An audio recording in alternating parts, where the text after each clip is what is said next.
झारखंड में 2 सीटों के लिए हुए राज्यसभा चुनाव का परिणाम आ चुका है। बीजेपी की ओर से राज्यसभा उम्मीदवार दीपक प्रकाश 31 वोट, जबकि जेएमएम की ओर से शिबू सोरेन 30 वोट पाकर चुनाव में जीत दर्ज करा चुके हैं।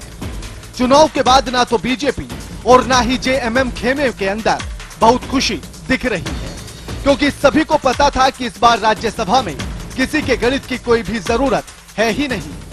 दीपक प्रकाश बीजेपी से और शिबू सोरेन जेएमएम से जीत ही जाएंगे। ऐसे में अब सबके जबान पर अब इस बात को लेकर चर्चा तेज हो गई है कि आखिर कांग्रेस ने आंकड़ा नहीं होने के बावजूद भी तीसरा उम्मीदवार मैदान में क्यों उतारा था। आखिर सारे समीकरणों को जानने के बाद भी कांग्रेस ने उम्मीदवार को चुनावी मैदान में क्यों उतारा था। ऐसी किस पेशोपेश में यूपीए है कि वो हेमंत सरकार के साथ एक स्थिर रणनीति पर काम नहीं कर पाती है।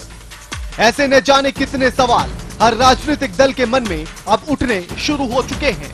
इस सवाल के जवाब को जानने के लिए साधना न्यूज ने भाजपा कांग्रेस सभी दलों से बातचीत की। तो चलिए आपको सुनवाते हैं कि इस सवाल पर भाजपा का आखिर कहना क्या है।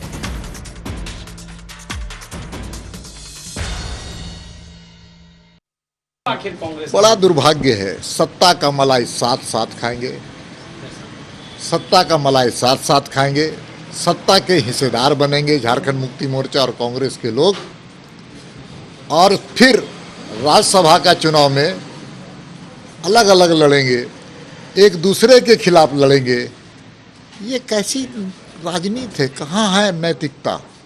कांग्रेस के लोगों को ये करना चाहिए कि शिबू सोरेन जी को निर्विरोध जीत करके दिल्ली भेजा जाना चाहिए था, लेकिन कांग्रेस के डीएनए में नकारात्मक राजनीति है, और नकारात्मक राजनीति का सबसे निकृष्ट परिचय इस राज्यसभा के चुनाव में कांग्रेस के लोगों ने दिया है।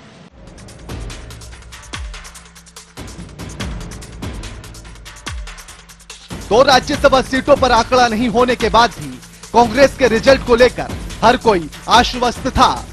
हर किसी को यह पता था कि कांग्रेस के प्रत्याशी की जीत नहीं होनी है, लेकिन उसके बावजूद भी आखिर कांग्रेस ने अपने प्रत्याशी क्यों उतारा।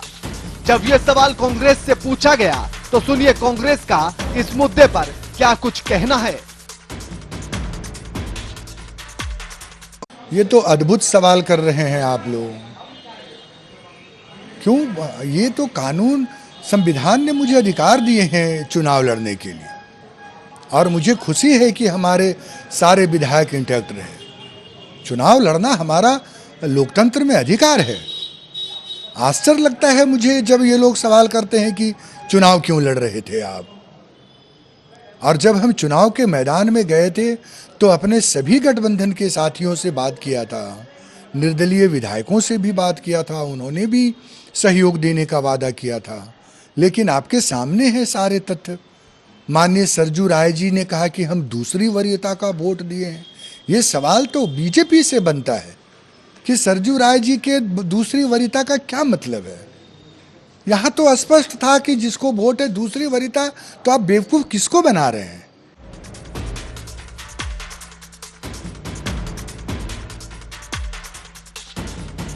राज्यसभा में चुनाव में प्रत्याशी देने के कांग्रेस के फैसले पर कोई भी वाजिब कारण नहीं दिखता, लेकिन परिणाम पहले से पता होने के बावजूद भी कांग्रेस के द्वारा उठाए गए कदम का परिणाम कहीं से भी पार्टी के हित में नहीं रहा है।